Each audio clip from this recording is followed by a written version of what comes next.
Good afternoon. On the Encounter's behalf, I welcome those who are here at the Metropolitan Pavilion and all those that are online.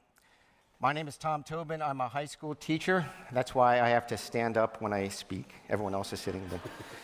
I'm from Wheaton, Maryland, close to Washington, D.C., and I'm the moderator of this event. I'll start just by saying what will happen in the next hour. We're going to present a remarkable new book, which is now newly available in English, The Miracle of Hospitality, which is available out at the book table. I was given the advanced copy to prepare for this from Don Giussani to a group of Italian parents who were known as the Welcoming Families. This was an event that happened in Italy in the 1980s. There were a group of families that began to take in adopted kids, foster kids, handicapped kids, and then later it expanded in many directions, like Grania and I did, young adults who needed a hand, people who lived near hospitals, who needed to be able to see their loved ones who were hospitalized. And this movement grew, and then they felt the need for a kind of companionship and support within this, and it became an association. And that association spread. It spread throughout Italy. It spread to 4 different European countries, then to Brazil, and to Argentina. So this is something that kind of happened somewhat spontaneously out of the life of the movement of communion and liberation. So it kind of came from the life that Don Giussani brought in the world. But he also guided it and deepened it, and he pointed to it. If you read the book, as I hope you will, it's clear that Don Giussani had a particular affection for this group, this movement that was happening, and really pointed to it throughout the addresses that he gives. He's like, look at what these people are doing. I'm going to read a quote from the book. This is from a 1988 meeting with the Welcoming Families. Giussani says, "You have a great responsibility because the Welcoming Families is a work that should inspire the whole movement, all the families in the movement, as I said this morning. In front of certain facts, we cannot stand by indifferently, either with an admiration from a distance or with a brief emotion that makes us go on as if nothing happened. Approaching certain experiences which other people have should be determining for us." And this is a point he keeps coming back to in the book, is that what these people are living is a truth. It's a truth deeper than some good thing that they're doing. It educates all of us to the truth of our being, that we must live an experience in our lives of being welcomed, beginning from gratitude, and from that to live this whole spirit of welcoming. And so much of the book is this deepening of that. So what I'm going to do for just a minute before we hear from our different panelists is just briefly lay out some of the themes that run through the whole book, because there are different addresses, and yet there are certain points that he constantly returns to, deepens, expresses in a different way. So I'm going to identify just a few of those and present them. The first is this, and I kind of touched on that already. People need to be welcomed in order to welcome.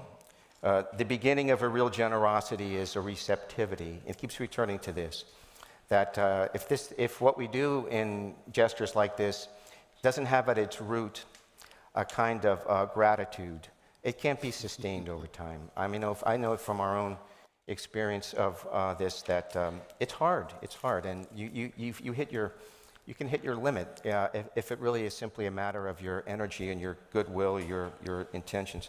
Again, a quote Don Giussani, "If we do not feel welcomed or loved in the first place, we cannot share anything." In other words, we cannot make our presence part of another's presence. We cannot open our presence to welcome the presence of an other.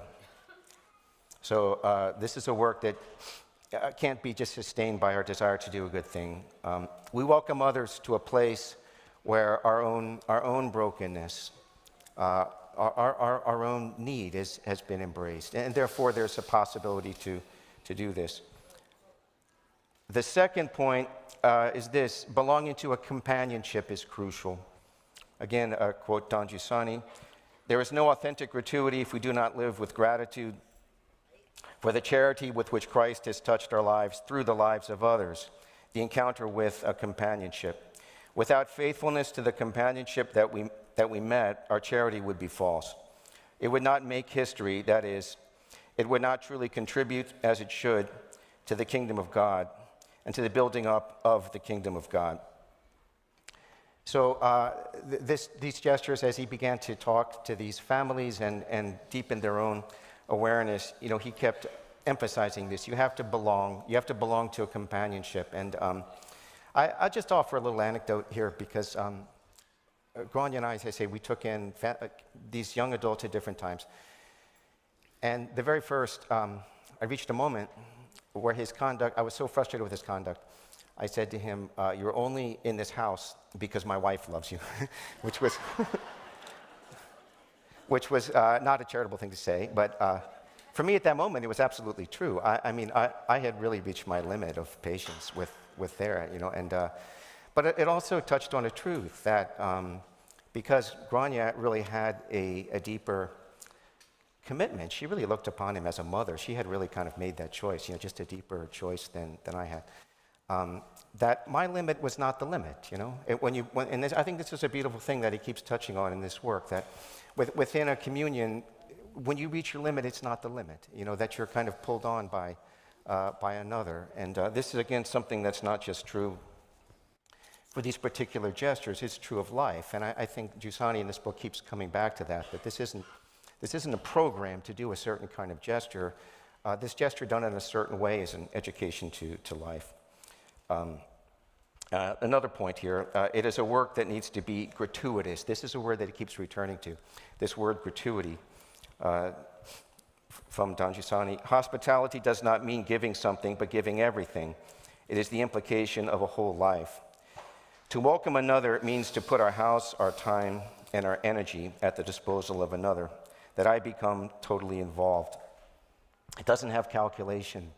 And this is a beautiful thing, but I think this is what we aspire to, what we help each other live. I've always admired a couple in our community that were foster parents, and they took in first a boy and then later his half-sister. And in time, the girl they took in has done very well. She's in a stable marriage. She has a little company that she and her husband run. And the boy has continued to have problems with substance abuse, jobs, legal issues. But I was always so struck that there wasn't like a success and a failure, or they ever calculated, I'm proud of this, this didn't work. They just stayed with those two. And to me, it was always a witness of this gratuity that you take. He said, everything is at play when you do this gesture truly. Everything is at play, and it's not a matter of calculation. There's this generosity. A final point is perhaps something I've already touched on several times from the book, that welcoming is a profound human gesture that goes deeper than taking people into your home.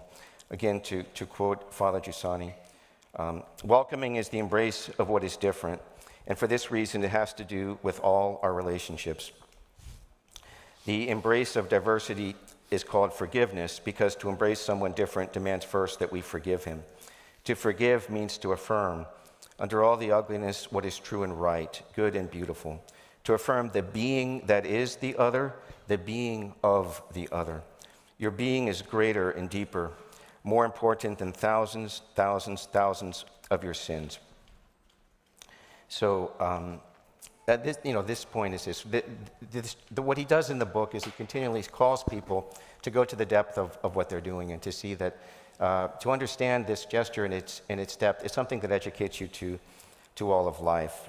And this idea of accepting the other, accepting difference, a number of points he says, this is what's true of marriage. You enter into a marriage, and at a certain point it becomes clear that you have to love and embrace the freedom of one who is simply different from you. However much it might have seemed easy and glamorous, in an early period, there's a moment when you have to make that choice, to embrace the other in their own freedom and in their own way. And he was saying, and this is with children. I mean, it's every child. I remember with our first son, you think, okay, now I know what it is to be a father. Then the next one comes along and you realize, no, I don't. I don't know. This one, it's not the same thing, and then you're kind of educated to the point of difference and accepting difference. But you're saying, this is what these gestures educate us to in their depth, is a general attitude of this welcoming that which is other than me. Okay, how am I doing? What is that thing, 10? It's a 6. It's a 6? Oh, yeah, it's a 6. Oh, I did very well. Took me a while to figure it out. Okay, so I'm going to introduce our panelists now, and we're going to hear from them. I'm very, very grateful for our first panelists because they've had quite a drama before able to speak to us. Nate and Ashley Kaufman are not here right now because not long before they traveled from Nebraska, their home to here, Nate had a health crisis that put him in the hospital. So, being the hardy Westerner that he is, they're going to Zoom, and they're from their hospital in Nebraska. So, Nate and Ashley Kaufman live in Omaha. They've been married 8 years, and they're foster parents to 3 young girls. So they'll explain they took 2, and then by a little surprise, they got another. Nate graduated from the University of Nebraska, Omaha, and works as a software engineer. Ashley obtained her doctorate of audiology degree from the University of North Carolina, Chapel Hill, and currently works with children and adults who are deaf and hard of hearing as an audiologist for Boys Town National Research Hospital, a very famous place. Thank you so much for your courageous gesture in hanging in there and sharing your story with us. So if you could please tell us your experience of hospitality.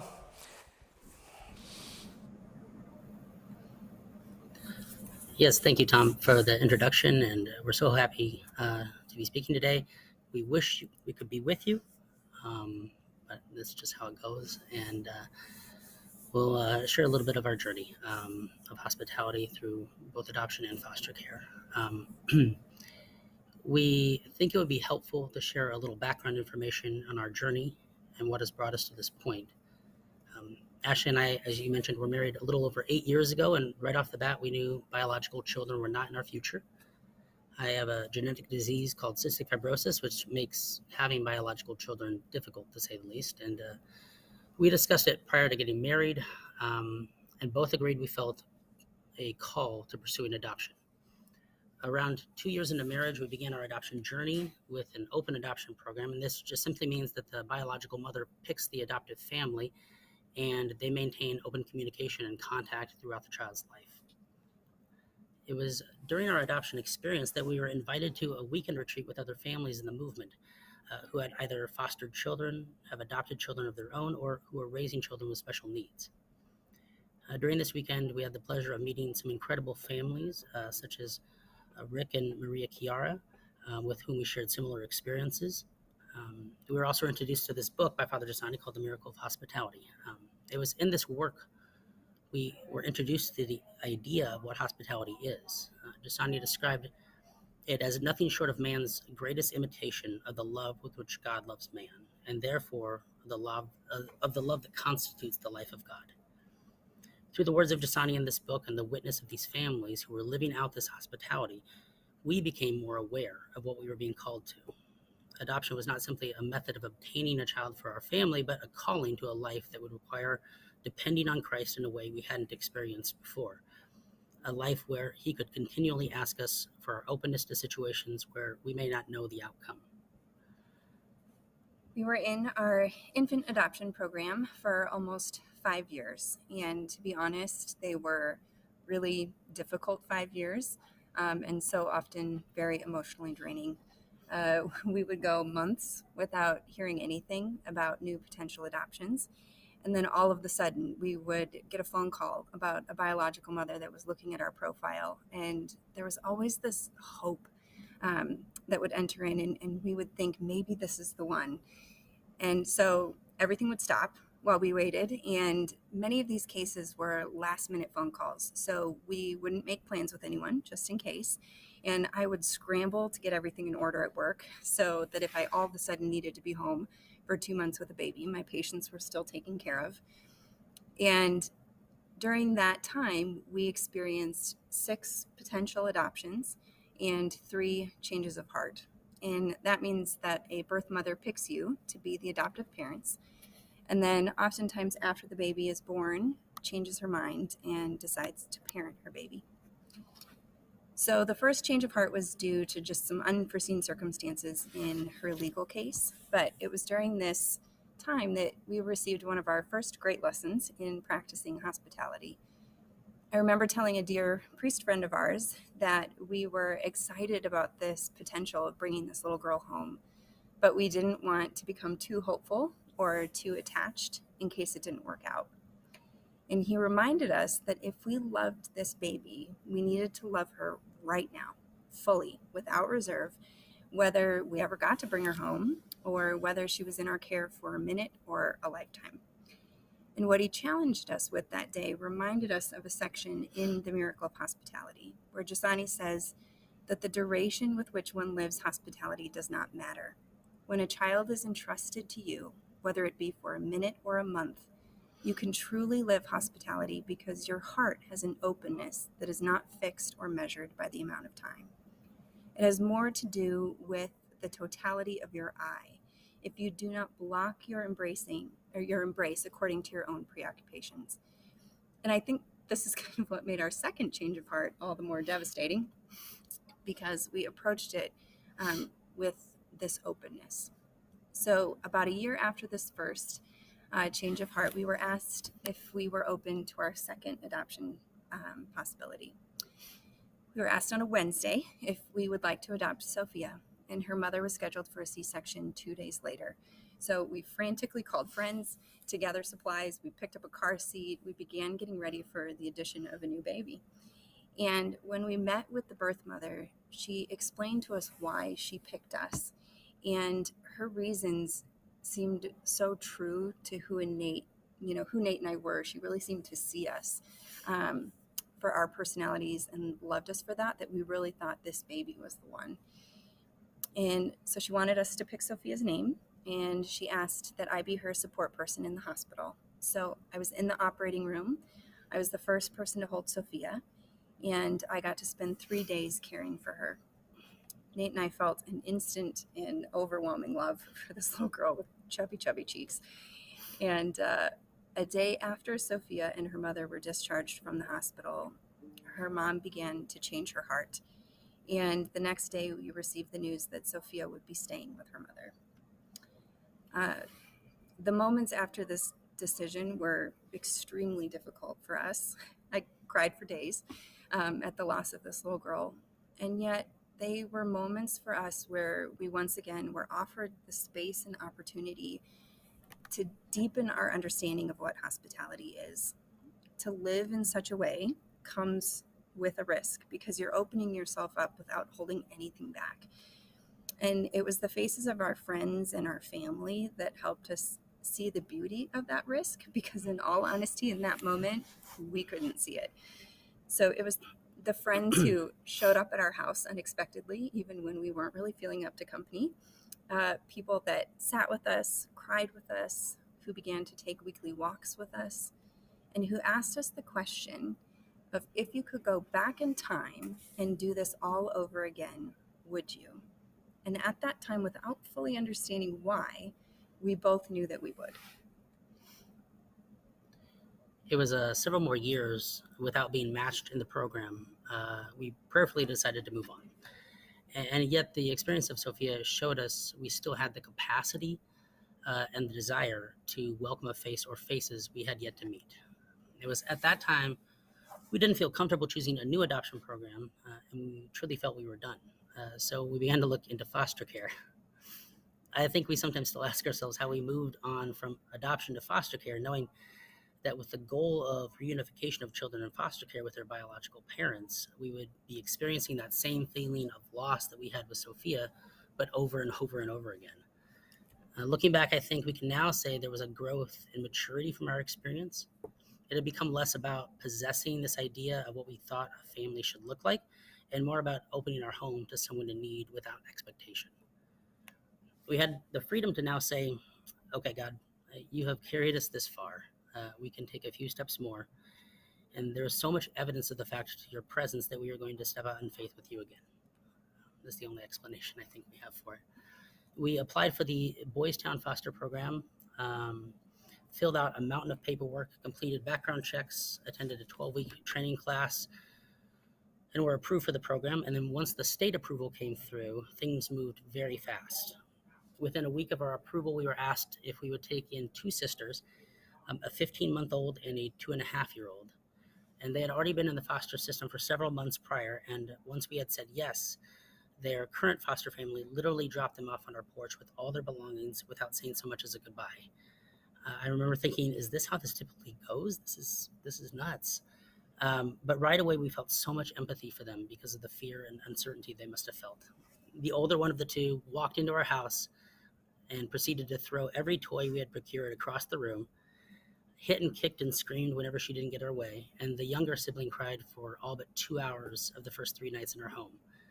And they were just simply trying to find their foothold in a world that had been turned upside down. And honestly, so were we. It was a tremendous undertaking at first to adjust to a life with children, children who weren't born to us, who had had drug exposure and trauma in their history, and all the while navigating the system of agencies and people we had no prior experience with. Boys Town had prepared us as best they could, and we now know that foster care is really something you can never fully prepare for. All we could do, once again, was take one step at a time in trust and dependence. It was 2 months after welcoming the girls into our home, still in the midst of trying to develop consistency, find time to sleep, and maintain sanity. We were actually approached by a local women's shelter that Sophia's mom had lived in, and informing us that there was a pregnant mother there who wanted to make an adoption plan and asked if we were open to another adoption. It was almost laughable. We just had moved on from the adoption world, invested ourselves in the lives of these two little girls, and now we were once again asked for our openness. So we said yes, and Ashley was the support person again for the birth mother and was in the room at the time of his birth. But again, less than 24 hours later, we experienced our third change of heart. The funny thing is, then 2 weeks after that moment, we were then informed that our foster daughter's mother was pregnant again, and the baby would almost certainly be entering the foster system when she was born. With the goal of keeping siblings together, DHHS let us know that we would be the first family they would ask to take this newborn baby. Having just said yes to the girls and still trying to get our feet on solid ground, and having then just experienced our third change of heart, we were not prepared to say yes again. Our initial response was just that there was no possible way that we could keep doing this. We wanted off this emotional roller coaster. And knowing this baby could also have drug exposures, we wondered if we could even handle, potential health complications this baby might have. 2 toddlers. Nate was in graduate school at the time, his health complications, and all the while both of us working full time. So all these same questions and doubts returned. And while everything seemed next to impossible, we knew something was being asked of us, and we wanted to take that question seriously. So in an effort to gain clarity in our answer, we began to reread The Miracle of Hospitality. As we reread the book, we began to find our footing again. So practically, not only did we just gain more experience as parents, but our bond and attachment with the older girls grew, and their physical, mental, and social development improved significantly. But Father Giussani's words again strengthened our hearts and desire to live hospitality in the way that he described.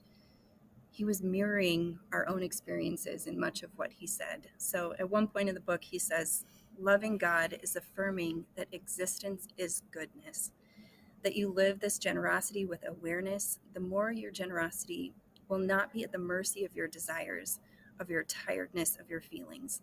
Otherwise, feeling, instinct, how things seem to be going, will be the measure of what you do. And when you reach your limit, you say, no, it is not possible to do anything else. I cannot do this. This awareness of the relationship with Christ multiplies the strength of imagination, multiplies the energy of dedication, and makes us persevere. We realized in this moment that we're not living out of our dependence and gratuity, but we were trying to make a decision based on the measure of our own capacity. Shortly after, I was reading the book again, and I came across a passage where Father Giussani says, just think that the first word the mystery spoke to man was, do not be afraid. Do not be afraid. To do what you do, you need to be not afraid. If one is afraid, it is impossible for him to stand. But it is also impossible that the idea of standing even crosses his mind. This is for me, one of the reasons that Mary's yes has always been so incredible to me. Her simplicity to say yes without fear and with total trust in the Lord. I remember reading that section and then laughing out loud, looking at Nate and saying, I think I know why we haven't made a decision about this baby. We already know what God is asking of us. We're simply too afraid to say yes. And for myself, at one point, I had thought about this, and this little baby had to go somewhere when he or she was born. We didn't know she was a girl at the time, whether it was with us or another foster family. And I was thinking, what is it about this other family's freedom that would allow them to say yes at a time when we felt like we couldn't? So we simply began to ask God for this freedom, and slowly all the perceived impediments to our yeses began to fall like dominoes. And we ended up saying yes to our third foster daughter. And after she was born, we were actually afforded the opportunity to visit her in the NICU. She was there for 2 weeks. And it wasn't until I held her for the first time and gazed down at her face and feeble body that all my previous doubts and fears seemed insignificant. That essentially there was no way I could have ever said no to this face. Our older girls have now been with us 16 months, and our youngest is 4.5 months. And we love these girls with all our heart. And life has been really good, but to be honest, very hard at times too. 2 toddlers and a baby is just hard, plain and simple. We've had days where we thought, why are we doing this again? But the girls' trauma cannot be erased. And while we have mentioned the progress the girls have made, what is actually most striking, I think, to us is the progress that we have made in caring for these girls. Our capacity for love and patience has grown, and we have found a dimension of joy that we may never have found if we had not been able to say yes to what God was asking of us. I speak for Ashley as well, but some of our favorite parts of the day are walking over to the baby's bassinet, which is next to our bed, and peeking my head over the side and seeing her giant grin, just looking up at me with this face of recognition. Or picking up the girls from daycare and watching them run across the room with huge smiles on their faces. And if we had been closed off to that, we may never have experienced that depth of love. We've encountered this quite a few times, but often when somebody finds out that we're foster parents, they respond with this, oh, I could never do that. I would get too attached. We've learned that this is the whole point. Attachment is one of the greatest gifts a foster parent can give their foster child. And children don't just need homes and food and caretakers. They need families who are willing to give them their hearts, who are with them in their need, and who love them as their own and get too attached. And I love how Giussani puts it when he references the story of the tax collector Zacchaeus in the gospel, as he does so often. When Jesus approached Zacchaeus in the tree, he didn't say, listen up, give back what you have taken, be good, don't rob anyone anymore, but instead told him simply, I must stay at your house today. That is, I am with you. And hospitality is this being with.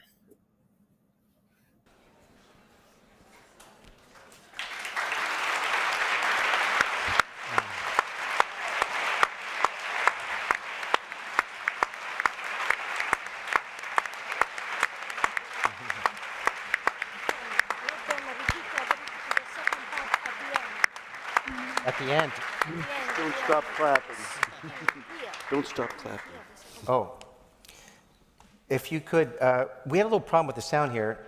Just at the very end, please, if you could just repeat just those last phrases you were saying. You were quoting scripture. What was the last thing you heard? I can, I'm not sure where we left off, but I can just say we've encountered this a few times. Where is it the quote from Giussani or? The tax collector in the scripture. Got it. Okay, thank you. So sorry. I would just say, and I love how Giussani puts it, when he references the story of the tax collector and Zacchaeus in the gospel, as he does so often. When Jesus approached Zacchaeus in the tree, he didn't say, listen up, give back what you have taken, be good, don't rob anyone anymore. But he simply said, I must stay at your house today. that is, I am with you. And hospitality is this being with.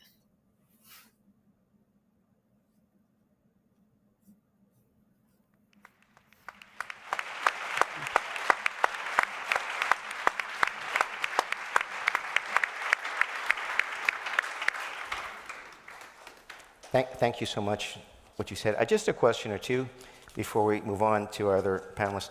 One of the many things to me that's very striking in what you've said is the sense of calling that you had. At the very beginning, you said, this wasn't just a question of, adopting a child because you weren't able to have one, that it was a calling that you had, and that calling in turn deepened. So if you could please just tell us, it's striking to me because I mentioned at the beginning the experience that Grania and I had. I would say she had that sense of calling and I didn't. I kind of got it from her, over time. But I'm just curious why that was there at the first place, I guess, one, and then two, how did that sense of calling, vocation change as you went through all these challenges?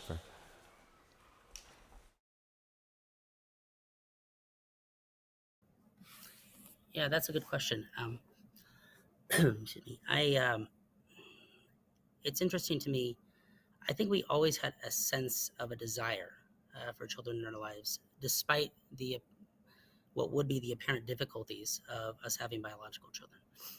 We always had this desire. We didn't know how that would look or what that would look like in the future. I think it really was simply us acting on this desire and moving forward with it in a practical way, and what that looked like. It was only until I think we were in it, when we were in the adoption process and the foster care process, that we began to understand more, I think, the depth of that. That it wasn't simply just us forming a family for the sake of it, or the attempt to form a family, I should say, when it came to the adoption process. But the calling there was a depth to it that we began to understand more. And I think through the light of, as you mentioned, the book, for sure, I think that helped us really understand what was at stake there, and that it wasn't, hospitality wasn't simply just inviting somebody in for the sake of it, but rather it had to be in this framework, I think, that the practice of hospitality wasn't simply this idea of welcoming another for the, in particular for the sake of it was the right thing to do. It wasn't enough, I think. It had to be instead through this reference point of an awareness of Christ's love for us, as a reflection of that gaze and profound depth of the love that he had for us. And I think otherwise our welcoming comes up against the measure of our own capacity, and it will always fall short. And we discovered that in very real ways, I think, with just, it was hard at times, and I know this to be true now, because when I approached the girls with this awareness of the depth of love that Jesus has for them, a miracle happens. It's the only way I can describe it. I think there's this wonder in the interactions between myself and them. Their response to me takes on this dynamic of delight, and I don't see that elsewhere. And for myself, my interactions with them become effortless. I think it's because it's no longer just my own capacity at play there, the capacity of my own patience, of my own desire to spend time with them, to play one more game, to read one more story, but rather mine and Christ's, which is boundless in nature. And I often think about the capacity of Christ that he must have for my own shortcomings and failings. He continually and without restriction accepts me time and time again. And just a small little anecdote, Ashley and I recently spent some time traveling to Hawaii, and unfortunately we couldn't bring the girls with us. It's often quite difficult to travel with foster children across state lines. And so while we were on vacation, the girls stayed in respite care, and Boys Town has a group of trusted respite families they utilize when their foster families need to be away for a time. And while we were away, we received a number of reports, both from daycare and the respite family, that the girls' behavior was, for lack of a better word, problematic. Just a lot of acting out. And we were fully expecting there to be a number of issues we need to address when we got back in order to get the girls back on track to a state of normalcy. And instead, a miracle happened. And prior to picking them up, we had decided that come what may, we would approach them with this lightheartedness and awareness of Christ's love for them and us. And whatever new behaviors we saw, we would just roll with. And instead, it wasn't anything of the reports that we had received while we were away. There was this newness to our reunification between us and the girls. And we were just so excited to be together again. And it was so apparent in their joy and our energy. And it was quite simply one of the most enjoyable weeks together we've had with them. And Giussani refers to this as this creative capacity. And for myself, I verified it to be true. And I think this goes back into this, that it has become more of a calling, or my awareness of such a fact has become more true as I tap into this kind of creative capacity that he speaks of. So I don't know if that answers your question, Tom. And I don't think it was, in the beginning, I don't think we thought it was a calling. So in the beginning, it was a way to grow our family that we felt comfortable with, that we wanted to pursue. But I think our first shift away from a method and towards a calling really happened on what we call lovingly call the hospitality weekend that we went on in Minnesota. And each of the families there went through their own journey, and hearing their stories and seeing that simply like approaching your children from your own ability or from your desire wasn't enough. I mean, these parents had something that seemed transcendent to themselves. They had this joy amongst themselves and their kids, and watching them parent was something I had never seen before. And these were parents who were going through some real struggles. And I just remember wanting that and realizing that I would never be enough. What I wanted, my desire, was not sufficient. And that if we were going to follow what Christ was asking of us, it was really going to have to be a calling and not just trying to fit my desires into a puzzle piece of what I thought he wanted or what I could make work. Thank you so much. Thank you for...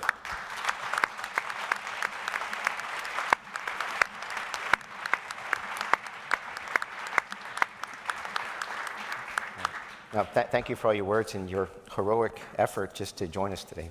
Thank you. You're very welcome. We're going to introduce Thank you so much for having us. Second panelist. Full disclosure, these are old dear friends. When Grania and I were married 26 years ago, this was my best man, and he still is my best man.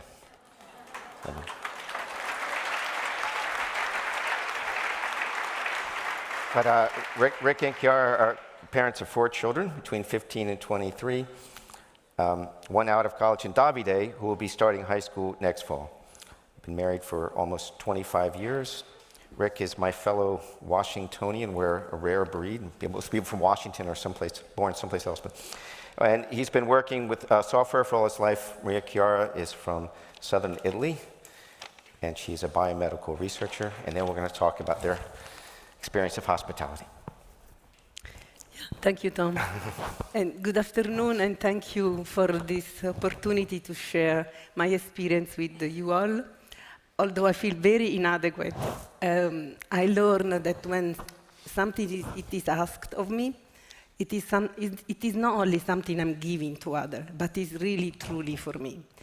And I had a similar experience when I found out that I was pregnant. I was over 40 years old, and Rick and I were not thinking to have more kids.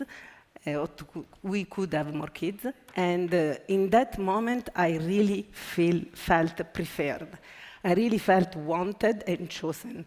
And I was thinking, wow, me again, another kid, this beautiful gift, and this someone that loves me and trusts me with all my limits and my shortcomings, and Rick can add more to the list, and, and trust me with this gift. So moving forward, The first few months in the pregnancy, my doctor suggested me to go to a specialist clinic. And so there I had a very fancy sonogram, and after that, they told us that the baby had severe genetic problems. And so they were suggesting, pushing to have a more genetic test so they could understand better what was the problem. When we understood that those tests, that like villocentesis, amniocentesis, they carry risk of infection and miscarriage. So when we understood that that test was just for diagnosis, we declined it. For us, there was no question. We wanted to keep that baby no matter what. And even though at that moment, I didn't know what will be my future, as I didn't know what was going to be my future for the other kids, I had to go back to my experience of entrusted the womb that loved me, that loved us, and I had to entrust myself and my baby to him. At the moment I said yes to that baby and to that relationship, I was not afraid anymore. So then we were still in the hospital, in the office, doctor office, when Rick told me that he felt like Simon the Cyrene when the Roman asked Simon to carry Jesus' cross. He didn't want to carry Jesus' cross. We did want to carry that cross, the cross of a sick child, the cross of the pain if we will lose him or her. But I understood, Rick was underlined, that was so important. Rick underlined the importance of carry that cross to participate in Christ's passion, in that pain. I didn't fully understand. As you know, Rick is very intense. But for me, it was clear that I was not going to be alone. And in that moment, I also understand that we could not carry that alone. So we bought in the office, we called on 2 different cell phones, our friends. We needed to share in that moment what we were going through. And that yes that we said to that baby was carried by so many friends and family. We were not alone to welcome this baby. And in that moment, I also understood what so many women are going through. Because in that office, I was the only thing that was really clearly told me was that the baby will suffer all his life. He will be in and out from hospitals. And I was very selfish to bring to the world a baby with such like that, a suffering baby. And I understood the pressure. And then if you are alone, as a woman, you feel, you become to understand that the only good thing that you can do for that baby is to end the pregnancy. So one of my desire is to be, sorry. Don't you worry. I knew it. To be in the doctor office, to give to this woman my experience. Sorry.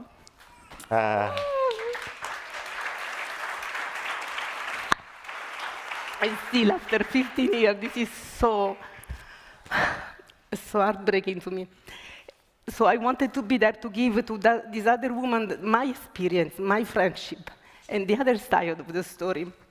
So in the months between Davide's birth and this news, we were never left alone. Like the experience on Ashley and Nate, there was no one day that we didn't receive a phone call, an email, a message from friends all over the world, people that we didn't even know, that were telling us that they were praying from this baby, from his health and his life. At that point, we found out he was a boy, and we decided to call him Davide. And Davide in Hebrew, so we could respect also Rick tradition, means he is loved. Davide was loved even before he was born.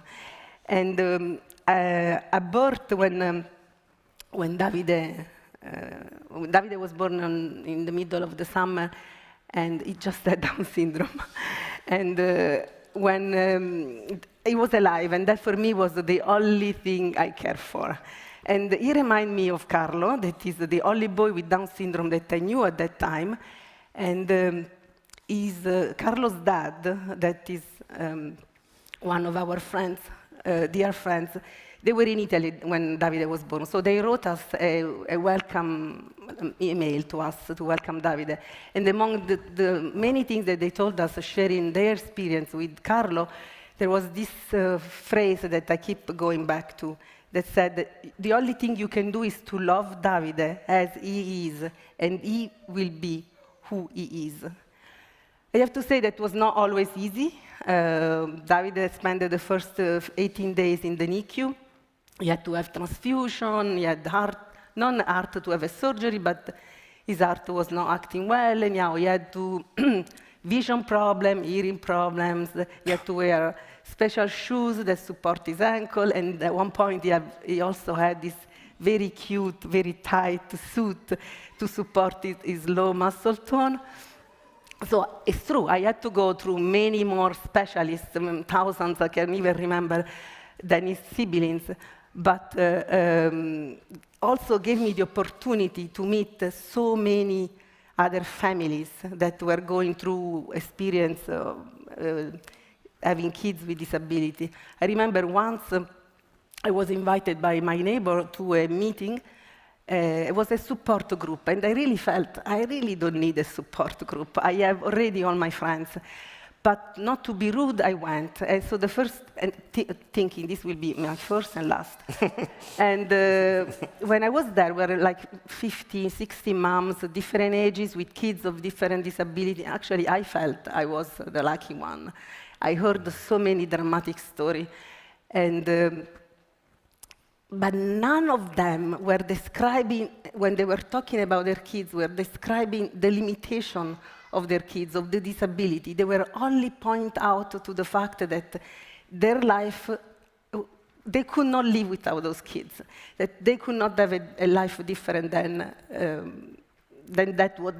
what they had.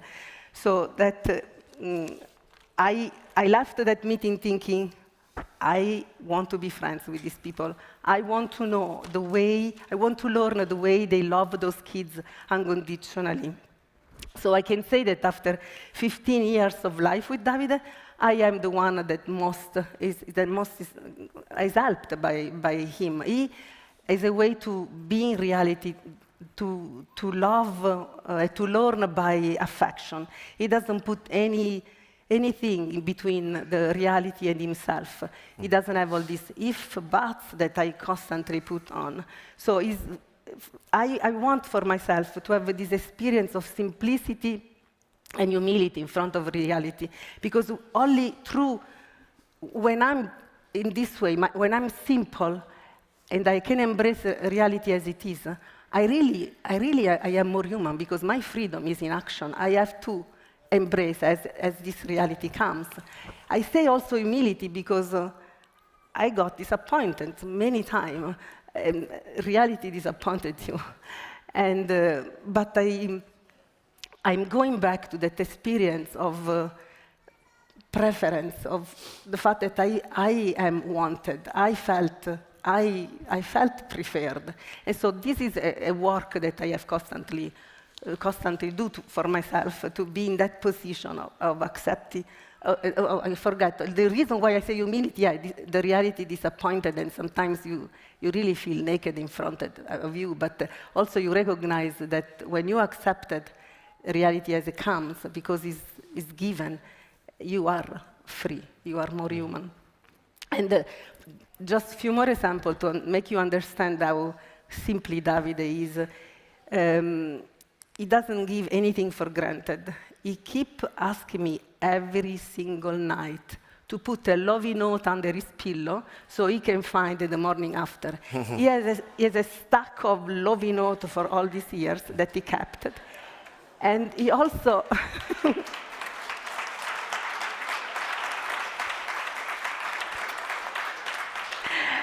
and also he's telling me how much he loves me. Like, I love you from Italy to Kansas. These are the two extreme points, the farthest that he knows.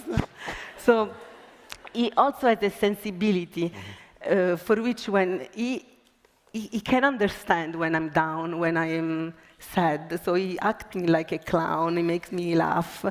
Or when there is tension between me and Rick, he asks us to kiss. Or old ends. So in front of this, in this sense I say I become more human, because in front of these simple things, at the end, yes, what I want, what I need is this embrace, this holding hands, this kiss. So I want to conclude with a phrase that is written in the book, and it's written by St. Paul, it's in Hebrew 3:13-2. Do not forget hospitality. Some practicing it have welcomed angels without knowing it. Thank you.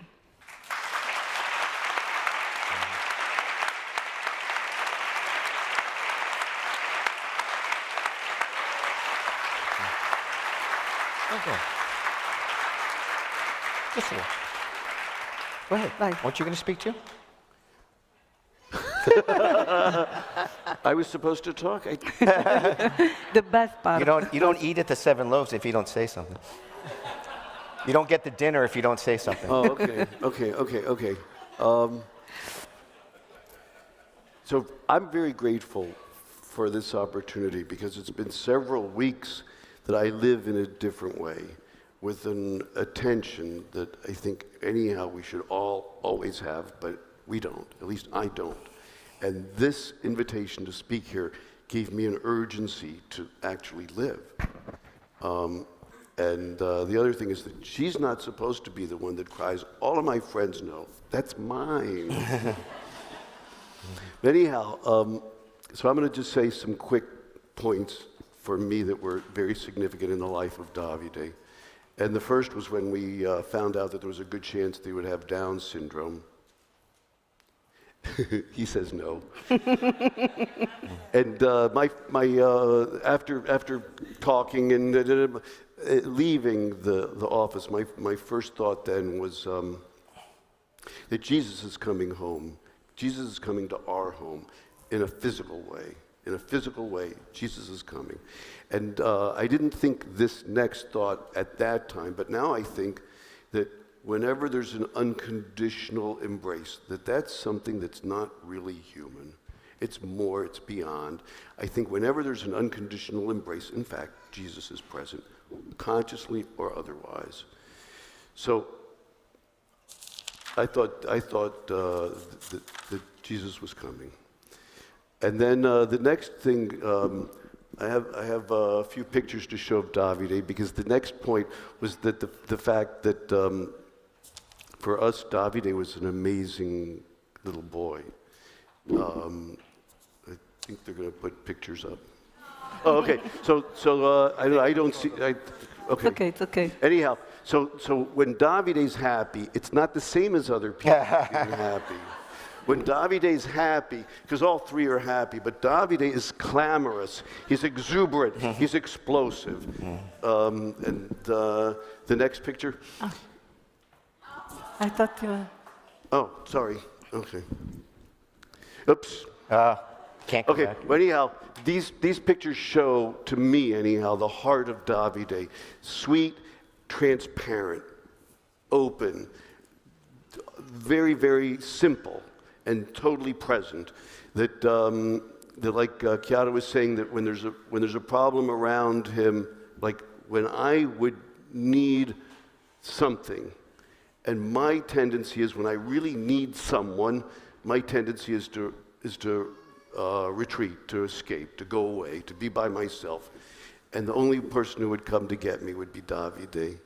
He would know, he would somehow know, and whatever that meant, he would come to comfort me. And it's funny, because he does the same thing. When he needs to be comforted, he goes off by himself. So I go get him. But this was something that for us, for me, Davide was too much, almost too much in his sweetness and the affection.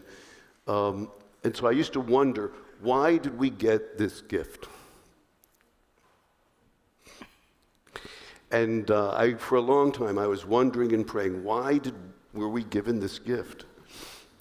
I had an intuition. It's not a claim to revelation, but I had the intuition that my love for Davide was a little tiny taste of God's love for me. My love for Davide was something particular, as singular, and I thought this was a taste of God's love for me, that God's love for me should become real in an experience. Okay, fast forward. Davide, as a preteen and a teenager, started to become, and still is becoming, more and more defiant. So the simple sweetness of his first 10 years became a little bit muddy and complicated. I would react, because I know, okay, you have to brush your teeth or you have to go to bed. And so I was no longer able to just win the arguments. So then it was frustrating and confusing, and I didn't know, should I do this or that? And in fact, not that long ago, there was a moment like this where I was like on a very short fuse, ready to just get angry, explode, and just give up. And there was a grace. It was a particular, just a simple grace in that moment that when I was ready to explode, I just stopped. That was the grace. What followed was beautiful, but the grace was to stop, to look, to be with Davide instead of with what Davide needed or supposedly needed. And so, because I know how he is, how he needs to be held, so instead of trying to force him to do what he needed to do, I just stopped to hold him. He needed to be held. I did too. And that's become a very educational thing to me. It's not that, therefore, that the relationship is sweetness and hugs, but to stop and to look and to be there. Like that Davide is a gift, and so you take him in. You take him in to experience how he is. Then there's another moment, again, not long ago, when Davide was in a basketball practice with a Catholic group that of kids his age, but far beyond him in every way. So there was a coach, and they were going through exercises which Davide couldn't do. They were very serious in doing their exercises, the drills, and still the coach had enough interest in Davide to kind of once in a while give him a pointer on what he should do that was different, that would bring him into the participation. Likewise, when they were playing in teams, that the people on Davide's team would throw him the ball. To me, that was very moving, that they were really serious about what they were doing, but they were also very present to very attentive and very aware of Davide. That to me was very moving. And then I guess it opened me up to the next thing that I felt, which was an awareness of the distance between Davide and the other kids, the distance that grows, the distance that grows, and I would be confident or convinced that distance is not going away. And I felt this pain in my heart for Davide. But immediately, without a moment of reflection or thought, the pain somehow mysteriously was a sweet thing. That the pain somehow, that I don't understand, the pain was my love for him, and that my love for him was the pain. I can't explain better than that. But it was an important, precious moment to me. And so I realize from these things, something that I realized many times, that when something is given, I want it in my heart. I want to take it in. I want to taste it in myself, in my heart, and to taste it as it is.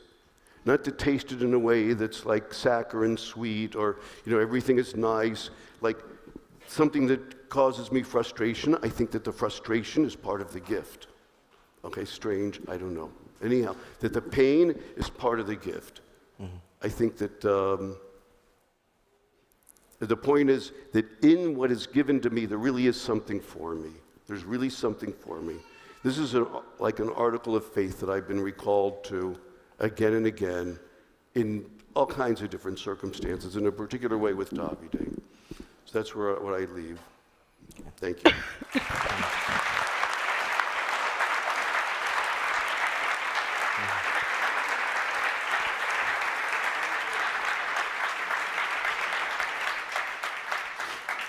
Okay, we're going to go directly to our final panelist, Hashmat Wali, a native of Kabul, Afghanistan. He has a bachelor's degree in business administration with a major in finance. He now is working with the United States Conference of Catholic Bishops, manager of financial reporting, and the story that he has to go from Kabul to working for the Bishops' Conference is quite a story. So his, Hashmatullah is a slightly different story. So he's going to speak more about, in a way, being the recipient of hospitality, sort of the other end. So you could begin, please. Thank you. Thank you, Tom. Thank you, everyone. Thank you, New York Encounter, for giving me this opportunity here to share my story with everyone. So I have slides for, if you guys can play that one. Yeah. So my journey starts from Kabul, Afghanistan, where I born, all the way down to the Virginia, USA. Everyone knows that Afghanistan has been in war for 40 years. First, there was conflict between themselves, tribal wars. Then there was Soviet Union wars. And after that, after the attack of 9/11, the Taliban wars. So when the war, I don't know why it's not changing. Oh, there it is.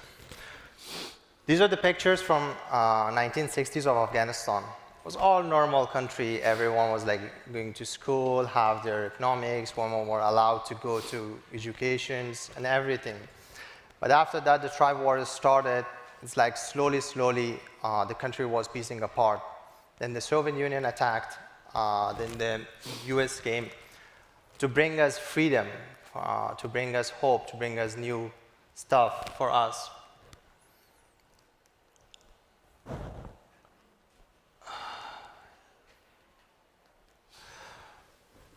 Right after 9/11 attack, US start their fight with the Taliban. To give us, like me, for several other peoples, a new life. When the attack happened, everyone was, the way right now it is, was back in other countries. They traveled as an immigrant to Pakistan, India, Tajikistan, all around because of those Mujahideen wars, Soviet Union wars, and so on, so on. When country got their freedom back, everyone came back to the country. I still remember I was 11 or 10 years old when we came back from Pakistan to our country. Then we stayed there for a couple of years. Then I went abroad for my educations because on that time there was no better education. So my parents decided to take me out of the country for my education to learn something, to build my own country back from scratch. So I did my education, then I came back to country to start my new internship with a company called Morris Stephen. This is the picture where I started my new career. Then the new chapter of my life has started. I got married in October 2022. The first picture is, in the left side is my wedding picture, and the second one is like my baby, new baby born. He born on 22nd August. There's something wrong with the typo. Ignore that one, please. So right after the born of my baby in August, the country started collapsing. Every day, one province was getting in the hands of Taliban. There was so frustration. There was so much difficulties going on with the country. After one day that we were sleeping, the night that everyone was like shocking, like there was voice, the Taliban attacked the country again, the capital. The Taliban took the presidential palace on 15th of August, 2022. That was the day that the government shut down, our president ran away from the country and left everything behind. The system that we built for like 22 years, from all around, I mean like from zero, from scratch, everyone tried to build the country. In just one night, everything gone down. And the other pictures, you guys can see that everyone is trying to get out of the country because everyone knows that there's no hope. There's no life anymore because everyone had the Taliban sense that when they came back, they are not normal people. They are beasts. They are terrorists. They will not allow anyone to go for education. They will not ever allow people to have their own life. They will not allow people to do their things that they want. So everyone was trying to get out of the country. On those days, I remember that I was nearly losing hope because I worked for U.S. Department of State and Department of Defense contractors for about 9 years. So I was the primary target for Taliban. Not only me, my whole family was a primary target for them. For 2 weeks, when the Taliban invaded Afghanistan back, for 2 weeks I was running from one room to another, from one place to another place to hide from them, because if they got me, they would have killed me. Not only me, my whole family. After 2 weeks, suddenly a miracle happened.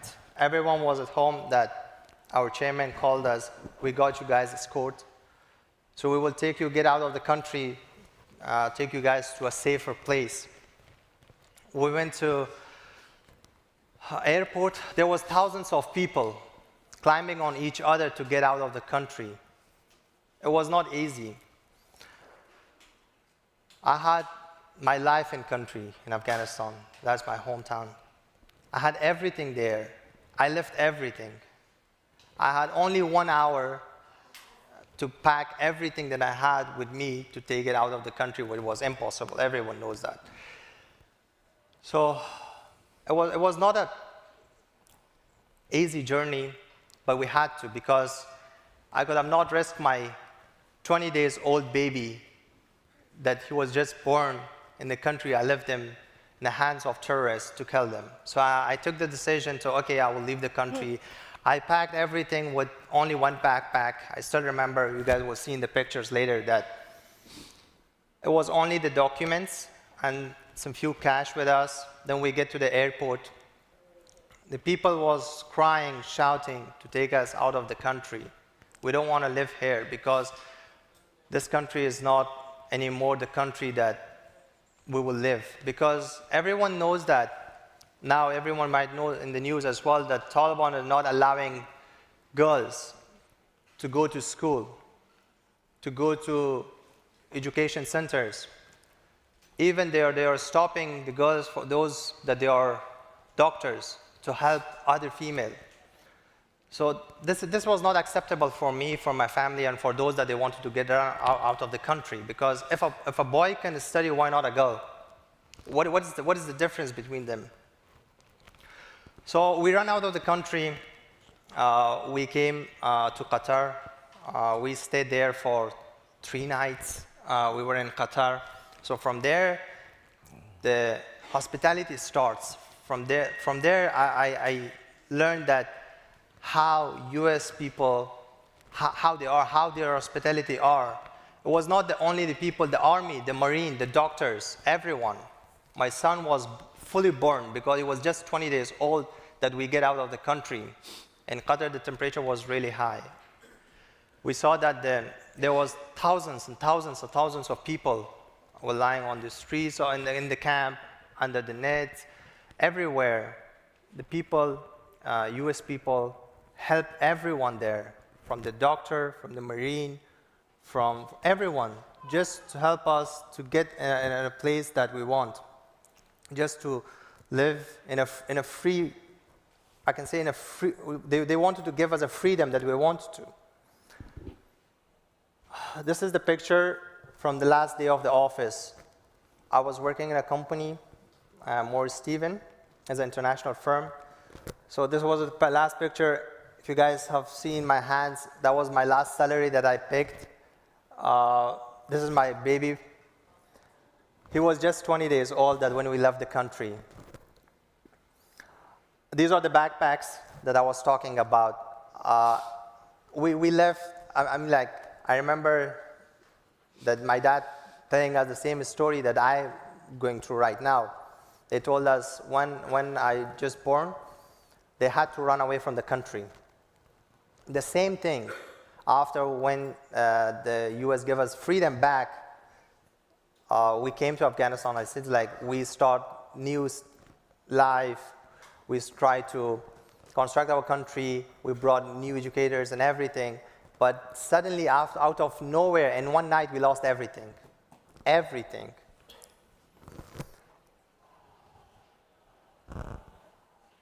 These are the buses that they took us inside the airport. There was thousands of people that I told, like, they all wanted to get out of the country, but nobody get lucky. I mean, like, those that they are out now, but most of them are died over there. Most of them, you might have seen the news that they were climbing on the US Army planes to want to get out of the country. Why? Because the country was not safe anymore. Because they knew that they were facing a lot of problems later, because nobody believes on Taliban government anymore. I don't know what happened with the slides. We stayed in the airport for one night over trash. Not only me, my family, my mom, my dad, my siblings, other people as well. I still remember I went to one of the Marines. They were standing there, and I asked them, can you get us something? It's like, right now we don't have anything for you, but definitely we can help your baby because we have plenty of formulas for your baby. I saw it's like how, and there I like see the gratitude of the people, that how they are helping others, how they didn't had much sleep enough. Their shift was only 4 hours break, but the whole night they were standing, helping us, guarding us, to get us out of the country with all those hospitality that they gave us.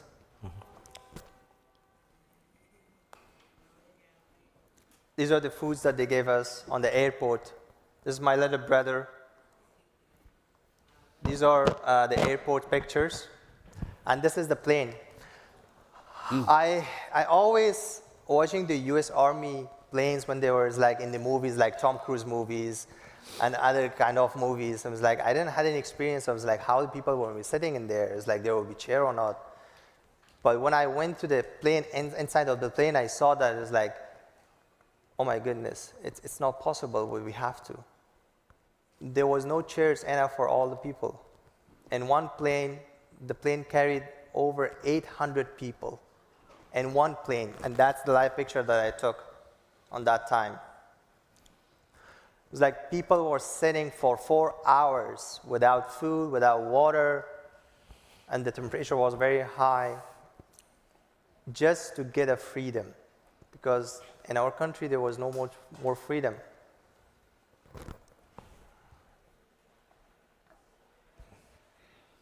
This is Qatar picture. And when we arrived in Qatar, they gave us shelters for 2-3 days. They gave us food, medicine, and everything. They helped us to get out of there, to take us to the US. These are the US Army that are helping everyone.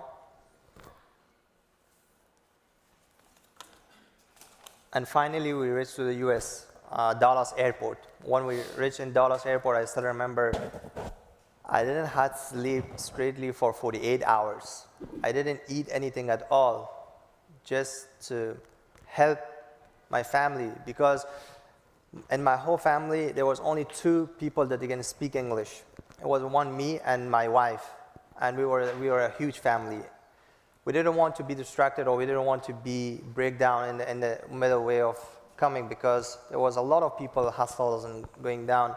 So I didn't have much sleep. When I arrived in Dallas Airport, I asked the immigration officer when we get inside the airport, and I told him, like, can I sleep for just 2 hours? He says, like, we will give you a nice bed, pillow, everything, because now you're safe. Don't worry about anything. Just go sleep. I told him, it's like, I didn't have any sleep for 48 hours because to helping my family. He says, like, now you're in good hands. Don't worry about anything. Just go and sleep. So I went for like 5 to 8 hours sleep straight in the Dallas airport. After that, one of the Marine officers came and told us, like, now it's time to move you guys to Wisconsin for all other paperwork. They took us to Wisconsin Fort McCoy camp. We stayed there for 2 months. Yeah, almost 2 months we were there to complete our paperwork, checkups, and everything. We didn't have anything. It was only backpack. On that backpack, it was the important documents, like my education documents, my work documents, and like sort of cash with us. There was people coming, giving us free food. They were bringing food, they were bringing clothes for us, they were bringing medicines and everything to help us. Because they didn't have any obligation to do that one, but the gratitude that they were showing us, the hospitality that they were showing us was phenomenal. So after 2 months staying in the Fort McCoy, we get out of the country. I was so desperate. I told you guys that it was my first time coming to US. I only saw US and Marvel movies. It's like the Spider-Man is like down, or the Avengers and all those stuff. So the first thing that I did is, like, when I get out of the camp, there was one of our friends. His name was David. He became friends in Fort McCoy. He said, like, I will take you to the capital, I will take you to DC, I will take you to these areas. So it's like, that's really good. There's a picture that I took.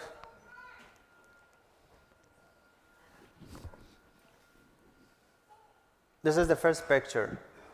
When I arrived in DC, I was like taking the picture. I was so happy that, like, I got everything. Like, now I'm free.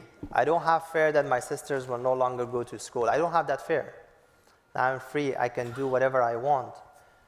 I can continue my education. Not me, my brother, my siblings, my whole family. And the hospitality that U.S. people showed us, the Lutheran social services, the Catholic church, the Ethiopian church, they was all helping us. They were coming to our house. They were helping us, bringing us food, clothes, blankets, tables, everything to help us. And we were very, very thankful for everyone. We are very, very thankful for those that they help us. We are really thankful for all those Marines that they work all days and nights to help us to get out of the country. We owe to these people. We owe to this country. And I'm here to help in any way that I can do. I mean, like, when after 2 or 3 months, I was start searching jobs. Then I went to the USCCB. I got the interview. I got the job. Then I see the connection, a miracle connection that I had there. Is like USCCB is helping. Is a church that helping everyone, and no matter from where it comes, no matter from which religion they are, no matter from which country they are coming, they're helping. So I feel like this is a God connection with me and USCCB, that right now I'm here to help the way I got help, so I will help others. There was a little journey of me to coming all the way from Kabul to Afghanistan. Thank you so much, everyone.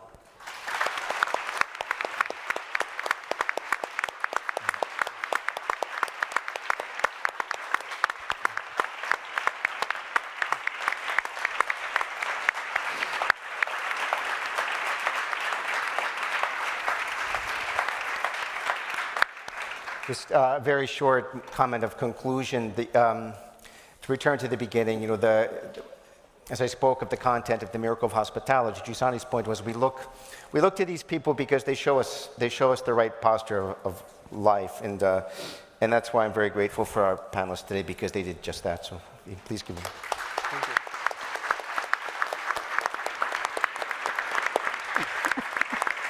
One important announcement. You're part of the New York Encounter, a place that welcomes everybody. Help us keep it alive. We invite you to give generously at our donation table over there by the information desk outside this auditorium, or you can donate from the website. Thank you very much.